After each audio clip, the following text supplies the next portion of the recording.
Hello everyone, I am Parthiban. Welcome to SAP Views. இன்னைக்கு date 18/7/2026. இந்த வீடியோவை evening ஒரு 4:15க்கு ரெக்கார்ட் பண்ணிகிட்ருக்கிறேன்.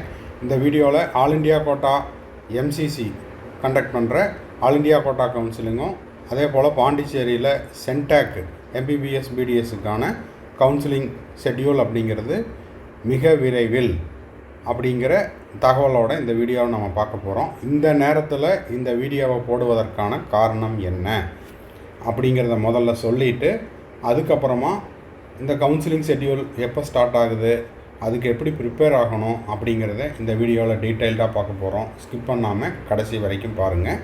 இப்போ பார்த்தீங்கன்னா இன்றைக்கி 18/7/2026. ஸோ இதே தேதி கடந்த ஆண்டு ஓகேங்களா 18th July 2026 தான் என்ன நடந்தது அப்படின்னா all India quota MCC round 1 counselling start ஆச்சு. இப்போ பார்த்தீங்கன்னா இதுதான் ஆல் இண்டியா கோட்டா ரவுண்டு 1க்கான கவுன்சிலிங் டேட்டு. ஸோ கடந்த ஆண்டு இதே தேதியில் ரவுண்டு 1 கவுன்சிலிங் ஸ்டார்ட் ஆகிருக்குது. ஸோ லாஸ்ட்டு இயர்னுடைய டேட்டாவை இப்போ நான் உங்களுக்கு இந்த நேரத்தில் குறிப்பிட விரும்புகிறேன். சரி, இப்போது விஷயத்துக்கு வரலாம். இப்போ லாஸ்ட் இயரை விட இந்த வருஷம் ரீநீட் நடந்ததுனாலையும் ரிசல்ட்டை ரிலீஸ் பண்ணினதுனாலையும் கிட்டத்தட்ட ஒரு 60 days பக்கம் டிலே ஆச்சு. ஸோ இந்த டிலேவை காம்பன்சேட் பண்ணுறதுக்காக எம்சிசி கூடிய விரைவில் உங்களுக்கு கவுன்சிலிங் அப்படிங்கிறது ஸ்டார்ட் பண்ண போகிறாங்க. எப்படி சார் சொல்கிறீங்க அப்படின்னா அதுக்கான ப்ரூஃபை பார்த்துடலாம். இன்றைக்கி என்டிடிவி எஜுகேஷன் நியூஸ் அப்டேட்டில் கொடுத்துருக்காங்க. நீட் யூஜி 2026 கவுன்சிலிங் பிகின் சூன். ஓகேங்களா. ஸோ இதற்கு மாணவர்கள் மற்றும் பெற்றோர்கள் எப்படி தயாராகணும் அப்படின்னா இப்போ Tamil Nadu medical counselling online application open ஆயிடுச்சு. லாஸ்ட் டேட் பார்த்திங்கன்னா 23rd July 2026. இப்போது தமிழ்நாடு வெல் அட்வான்ஸ்டாக எல்லா ஒர்க்கையும் ஆல்மோஸ்ட்டு முடிக்க போகிறாங்க. ஆனால் ஆல் இண்டியா கோட்டா கவுன்சில் ஆகட்டும், பாண்டிச்சேரி கண்டக்ட் பண்ணுற சென்டாக் கவுன்சிலிங் ஆகட்டும், எப்படின்னா எல்லாமே உங்களுக்கு ஒரு ஷெட்யூலில் நடக்கும். அந்த ஷெட்யூல் மட்டும் இல்லாமல் ஆல் இண்டியா கோட்டா என்ன பண்ணுவாங்கன்னா ஸ்டேட் கவுன்சிலிங் என்ன டேட்டில் கண்டக்ட் பண்ணணும் அப்படிங்கிறதையும் கொடுப்பாங்க. அதையும் நான் உங்களுக்கு இங்கே மென்ஷன் பண்ணியிருக்கிறேன். இப்போது ரவுண்டு 1 கவுன்சிலிங் ஆல் இண்டியா கோட்டாவில் ஸ்டார்ட் ஆகுது அப்படின்னா அது எப்படியெல்லாம் என்ன ஷெட்யூலில் நம்ம ஃபாலோ பண்ணணும்னா ரெஜிஸ்ட்ரேஷன் பேமெண்ட் ஒரு 17 days நடக்கும். இந்த 17 daysல என்ன பண்ணணும், எம்சிசி வெப்சைட்டில் போயிட்டு நம்ம ஆல் இண்டியா கோட்டா ரவுண்டு 1ல் எம்பிபிஎஸ் பிடிஎஸ் படிப்புகளுக்கு கலந்து கொள்கிறேன் அப்படின்ற மாதிரி நம்ம ரெஜிஸ்டர் பண்ணுற மாதிரி இருக்கும். அதுக்கான பேமெண்ட் ரெஜிஸ்ட்ரேஷன் ஃபீஸையும் நம்ம ரெமிட் பண்ணுற மாதிரி இருக்கும். அந்த ஷெட்யூல் முடித்த உடனே சாய்ஸ் ஃபில்லிங் ஸ்டார்ட் ஆகும். சாய்ஸ் ஃபில்லிங் நம்மளுக்கு கிட்டத்தட்ட ஒரு 17 days கொடுப்பாங்க. இந்த சாய்ஸ் ஃபில்லிங் முடிச்சுட்டு சாய்ஸ் லாக்கிங்க்கும் டேட் கொடுப்பாங்க. அந்த ஷெட்யூலில் தான் என்ன பண்ணணும், சாய்ஸ் ஃபில் பண்ணணும், சாய்ஸ் லாக் பண்ணணும். ஓகேங்களா. அதுக்கப்புறம் எம்சிசி என்ன பண்ணுவாங்க, ப்ராசஸிங் ஆஃப் சீட் அலாட்மெண்ட் கொடுப்பாங்க. அதை முடிச்சுட்டு ரிசல்ட் டிக்ளேர் பண்ணுவாங்க. இந்த டேட்டெல்லாம் கடந்த ஆண்டினுடைய டேட்டு.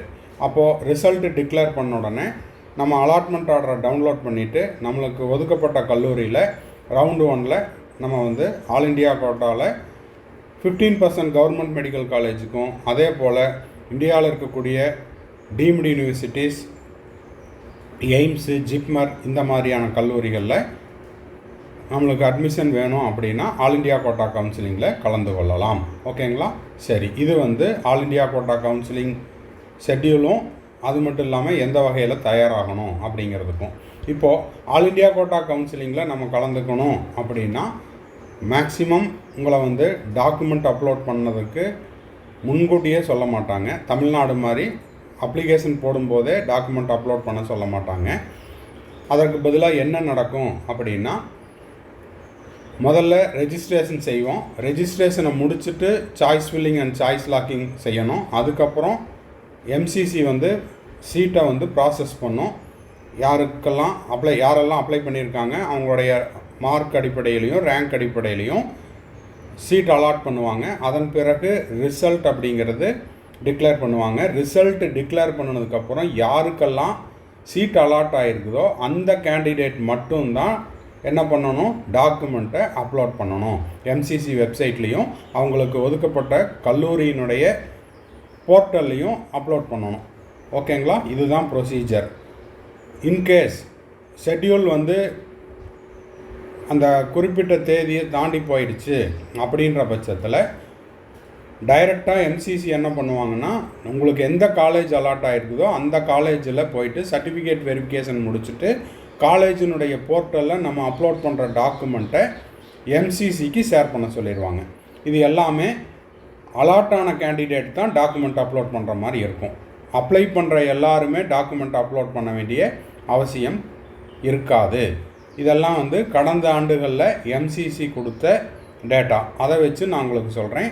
இந்த 2026 ப்ராஸ்பெக்டஸோ ஷெட்யூலோ இன்னமும் ரிலீஸ் பண்ணல. ப்ராஸ்பெக்டஸில் ஏதாவது மாற்றம் இருந்தால், மேக்ஸிமம் இருக்காது, அப்படி இருந்தால் அதுக்கான வீடியோவையும் அதுக்கான நோட்டிஃபிகேஷனையும் நம்ம எஸ்ஏபிவிஎஸ் யூடியூப் சேனலில் நம்ம போஸ்ட் பண்ணிடுவோம். சரி, இப்போ என்னென்ன டாக்குமெண்ட்டெல்லாம் வேணும் அப்படின்னா, இப்போது ரிசல்ட்டு, அதாவது என்டிஏ ரிலீஸ் பண்ண அந்த ரிசல்ட்டில் உங்களுக்கு ஸ்கோர் கார்டு இருக்கும். அந்த ஸ்கோர் கார்டு எடுத்து வச்சுக்கோங்க. அப்புறம் சீட் அலாட் ஆனதுக்கப்புறம் அலாட்மெண்ட் ஆர்டர் டவுன்லோட் பண்ணுவோம், அதை எடுத்து வச்சுக்கணும். நீட் அட்மிட் கார்டு எடுத்து வச்சுக்கணும். டேட் ஆஃப் பர்த் சர்டிஃபிகேட், இதுக்கு ப்ரூஃப் வந்து 10th மார்க் ஷீட்டாக இருக்கலாம், 12th மார்க் ஷீட்டாக இருக்கலாம். பர்த் சர்டிஃபிகேட் இருந்தால் பர்த் சர்டிஃபிகேட்டு, அப்புறம் 10th certificate, +2 certificate, 10th mark sheet, இது ரெண்டும் ஒன்று தான். 9 and 10 ரெண்டும் ஒன்று தான். 8 பாஸ்போர்ட் சைஸ் ஃபோட்டோ எடுத்து வச்சுக்கணும் ரெடியாக. சேம் நீட் ஹால் டிக்கெட்டில் எதை கொடுத்தோமோ, அட்மிட் கார்டில் எந்த ஃபோட்டோ அப்லோட் பண்ணமோ அதே தான். அப்புறம் ஆதார் கார்டு, இல்லைன்னா PAN card or driving licence. இது வந்து ஓசிஐ கேண்டிடேட்டுக்கு. For OCI or PIO foreign national candidate citizenship certificate, அப்புறம் card number documents are mandatory. அடுத்தது பார்த்தீங்கன்னா, the candidate should also bring the following certificate if applicable. SC/ST கேண்டிடேட்டாக இருந்தால் அவங்க வந்து information புல்லட்டினில் இருக்கிற அந்த அனெக்ஸருடைய ஃபார்மேட்டில் உங்கள்கிட்ட இருக்குது அப்படின்னா அந்த ஃபார்மேட்டில் SC/ST சர்டிஃபிகேட்டு, அதாவது அந்த கம்யூனிட்டி சர்டிஃபிகேட்டை நீங்கள் தயார் நிலையில் வச்சுருக்கணும். அந்த கம்யூனிட்டி சர்டிஃபிகேட்டில் both English and regional language, நீங்கள் எந்த மாநிலத்தை சார்ந்தவர்களோ அந்த மாநிலத்தில் இருக்கிற அந்த லாங்குவேஜ் இருக்கணும். இப்போ ஃபார் எக்ஸாம்பிள் தமிழ்நாடுனா இங்கிலீஷ் அண்ட் தமிழில் இருக்கணும். ஓகேங்களா? வேறு மாநிலத்தவங்களாக இருக்காங்க அப்படின்னா, இப்போ கர்நாடகாவில் இருக்கிற கேண்டிடேட்டாக இருந்தால் இங்கிலீஷ் அண்டு கன்னடாவில் இருக்கணும். ஆந்திராவில் இருக்கிறவங்க இங்கிலீஷ் அண்டு தெலுங்கில் இருக்கணும். ஓகேங்களா? வட மாநிலத்தவர்களாக இருந்தால் இங்கிலீஷ் அண்டு ஹிந்தியில் இருக்கணும், இல்லை அவங்க ரீஜனல் லாங்குவேஜோடு சேர்ந்துருக்கணும். அப்புறம் ஓபிசி சர்டிஃபிகேட்டு தயார் நிலையில் வச்சுருக்கணும். இதெல்லாம் வந்து ஆஃப்டர் த அலாட்மெண்ட்டு தான். EWS certificate. அப்புறம் candidates are advised to see the college information. அப்போது எந்த காலேஜ் அலாட் ஆகுதோ அந்த காலேஜில் அட்மிஷனை முடிச்சுட்டு அந்த காலேஜுக்குன்னு ஒரு போர்ட்டல் கொடுப்பாங்க. அந்த போர்ட்டலில் இந்த டாக்குமெண்ட் எல்லாம் அப்லோட் பண்ணணும். அடுத்தது பார்த்தீங்கன்னா, உங்களுக்கு ஆல் இண்டியா கோட்டாவில் ஃபஸ்ட்டு 3 ரவுண்ட்ஸுக்கான ஷெட்யூல் கொடுப்பாங்க. அந்த 3 ரவுண்ட்ஸ்லேயும் சீட் ஃபில்லப் ஆகலைன்னா 4, 5, 6 கடந்த 2 ஆண்டுகளாக 6 ரவுண்ட்ஸ் ஆஃப் கவுன்சிலிங் நடக்குது. இப்போதைக்கு நம்ம ஃபஸ்ட் ரவுண்டை மட்டும் ஃபோக்கஸ் பண்ணலாம். ஏன்னா இது கொஞ்சம் லென்த்தி ப்ராசஸ். இப்போவே எல்லா விஷயங்களையும் ஒரே வீடியோவில் கவர் பண்ண முடியாது. அந்தந்த ரவுண்டு வரும்போது சொன்னோம்னா உங்களுக்கு எளிதாக புரியும். இப்போது ஃபஸ்ட்டு என்ன பண்ணணுன்னா, ரவுண்டு 1 கவுன்சிலிங்க்கு மெயின் கவுன்சிலிங் ரெஜிஸ்ட்ரேஷன் பண்ணணும், பேமெண்ட் பண்ணணும். ரெஜிஸ்ட்ரேஷன் ஃபீஸ் அப்படிங்கிறது நான் ரீஃபண்டபிள், அதாவது ஒன்ஸ் பே பண்ணிட்டா அந்த அமௌண்ட் ரெஜிஸ்ட்ரேஷன் ஃபீஸ் வந்து திரும்ப எம்சிசி வழங்காது. அதுக்கப்புறம் ரீஃபண்டபிள் செக்யூரிட்டி டெபாசிட் அப்படிங்கிறது இந்த தொகையை செலுத்தினால் மட்டுமே சாய்ஸ் ஃபில் பண்ண முடியும். அன்ரிசர்வ்டு கேட்டகரி ஜென்ரலாக இருந்தீங்கன்னா 10,000 ருபீஸும், ஓபிசி கேட்டகரியாக இருந்தால் 5,000 ருபீஸும், அதர் கேட்டகரிக்கும் அந்த 5,000 தான். இது வந்து எய்ம்ஸு, ஜிப்மர், ஏஎஃப்எம்சி இந்த மாதிரியான கல்லூரிகளுக்கும் இந்தியாவில் இருக்கக்கூடிய 15% ஆல் இண்டியா கோட்டாவுக்கு கீழே வரக்கூடிய கவர்மெண்ட் காலேஜுக்கும் இந்த தொகை.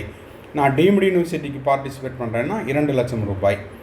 அடுத்தது பார்த்திங்கன்னா இந்த பேமெண்ட் எல்லாம் முடிச்சதுக்கப்புறம் சாய்ஸ் ஃபில்லிங்க்கு ஒரு டேட் ஓப்பன் ஆகும். சாய்ஸ் ஃபில் பண்ணிவிட்டு அவங்க சொல்கிற டேட்டில் லாக் பண்ணணும். அதன் பிறகு ப்ராசஸிங் ஆஃப் சீட் அலாட்மெண்ட்டு, இது வந்து நம்மளுடைய ஒர்க் இல்லை, எம்சிசியினுடைய ஒர்க்கு. இப்போ ப்ராசஸ் முடிஞ்சதுக்கப்புறம் என்ன பண்ணுவாங்க, ரிசல்ட்டு டிக்ளேர் பண்ணுவாங்க. Round 1 result. இந்த ரவுண்டு 1 நம்மளுக்கு சீட் அலாட் ஆச்சுன்னா அலாட்மெண்ட் ஆர்டரை டவுன்லோட் பண்ணிவிட்டு நம்மளுக்கு ஒதுக்கப்பட்ட கல்லூரியில் நம்ம வந்து என்னென்ன டாக்குமெண்ட்ஸ் எல்லாம் தேவையோ அந்த டாக்குமெண்ட்ஸ் எல்லாம், இதுக்கு முன்னாடி சொன்னேன் இல்லையா, அந்த டாக்குமெண்ட்ஸ் எல்லாம் ஒரு செட்டு ஒரிஜினலும் 3 செட்டு ஜெராக்ஸையும் எடுத்துகிட்டு ஒதுக்கப்பட்ட கல்லூரியில் போய் ரிப்போர்ட் பண்ணிவிட்டு ஜாயின் பண்ணிவிட்டு அதுக்கப்புறம் அட்மிஷன் லெட்டரை நீங்கள் அங்கேருந்து அந்த கல்லூரியிலேருந்து வாங்கிட்டு வரணும். ஓகேங்களா? Note if registered candidate if not allotted a seat. இப்போ ரவுண்ட் 1 ஒரு சீட் அலாட் ஆகலை அப்படின்னா என்ன பண்ணணும், திரும்ப 2வது சுற்று, 2ல் கிடைக்கலைன்னா 3 and so on. அந்த மாதிரி ப்ராசஸ் அப்படிங்கிறது கண்டினியூ ஆகும். இப்போது இதுதான் வந்து all India quota MCC conduct பண்ணுற கவுன்சிலிங்கில் ஷெட்யூல் அப்படிங்கிறது ரிலீஸ் பண்ணுவாங்க. இந்த ஷெட்யூல் ரிலீஸ் பண்ணும்போதே ஆல் இண்டியா கோட்டா கவுன்சிலிங் ஷெட்யூலையும் ரிலீஸ் பண்ணிடுவாங்க. அது லேப்ஸ் ஆகாத மாதிரி ஸ்டேட் கவுன்சிலிங்க்கான ஷெட்யூலும் ரிலீஸ் பண்ணுவாங்க. ஸ்டேட் கவுன்சிலிங் அப்படிங்கிறது தமிழ்நாடு உள்பட ஆந்திரா, கர்நாடகா, கேரளா, அது போக நார்த் இந்தியாவில் இருக்கக்கூடிய கவுன்சிலிங்ஸு, அப்புறம் பாண்டிச்சேரி சென்டாக் கவுன்சிலிங், இது எல்லாமே. சென்டாக்கும் வரக்கூடிய நாட்களில் கவுன்சிலிங்க்கான ஷெட்யூல் ரிலீஸ் பண்ணிடுவாங்க. இது எல்லா அப்டேட்டும் ரிலீஸ் பண்ண உடனே நம்ம எஸ்ஏபிவிஎஸ் யூடியூப் சேனலில் உடனுக்குடனாக நம்ம வீடியோவும் போஸ்ட் பண்ணிடுவோம், அப்டேட்டும் கொடுத்துருவோம். ஸோ இந்த வீடியோ உங்களுக்கு யூஸ்ஃபுல்லாக இருந்துச்சுன்னா மறக்காமல் லைக் பண்ணிவிட்டு, சப்ஸ்கிரைப் பண்ணாதவங்க சப்ஸ்கிரைப் பண்ணிவிட்டு பெல் ஐக்கானை கிளிக் பண்ணிவிட்டு பார்த்தீங்கன்னா நம்ம போடுற எல்லா வீடியோஸும் உங்களுக்கு நோட்டிஃபிகேஷனாக வந்துடும். மேற்கொண்டு உங்களுக்கு கவுன்சிலிங் ரிலவெண்ட்டாக பெய்டு சர்வீஸ் தேவைப்படுது, 1-to-1 கவுன்சிலிங் கைடன்ஸ் தேவைப்படுது, ஆர் 1 or 2 டவுட்ஸ் இருக்குது அப்படின்னா ஸ்க்ரீனில் தெரிகிற என்னோடய நம்பருக்கு நீங்கள் காண்டாக்ட் பண்ணி உங்களுக்கான டவுட்ஸை த்ரூ பெய்டு சர்வீஸில் கிளாரிஃபை பண்ணிக்கலாம். இது முழுக்க ஒரு கட்டண சேவை. இந்த கம்ப்ளீட் கவுன்சிலிங் கைடன்ஸை நம்ம கடந்த 5 ஆண்டுகளாக செய்து கொண்டுள்ளோம். மாணவர்கள் அவருடைய மதிப்பெண்ணுக்கு ஏற்றாற் போல் மெரிட் பேசிஸில் அவங்களுடைய விருப்ப கல்லூரியில் government college, government quota self finance college, management seat, minority seat, NRI seat, deemed universities, all India கோட்டாவில் இந்த மாதிரியான கல்லூரிகளில் சேர்ந்து 1ஆம் ஆண்டிலிருந்து இறுதி ஆண்டு வரை படித்து கொண்டுள்ளனர். உங்களுக்கும் இந்த பெய்டு சர்வீஸ் தேவைப்படுது, கம்ப்ளீட் கவுன்சிலிங் கைடன்ஸ் தேவைப்படுது அப்படின்னா ஸ்க்ரீனில் தெரிகிற என்னோடய நம்பர் காண்டாக்ட் பண்ணி அதனுடைய முழு விபரத்தையும் பெற்றுக்கொள்ளலாம். தேங்க்ஸ் ஃபார் வாட்சிங். Bye, see you, have a nice day. மறுபடியும் அடுத்த வீடியோவில் அடுத்த ஒரு அப்டேட்டோட மீட் பண்ணுறேன். All the best.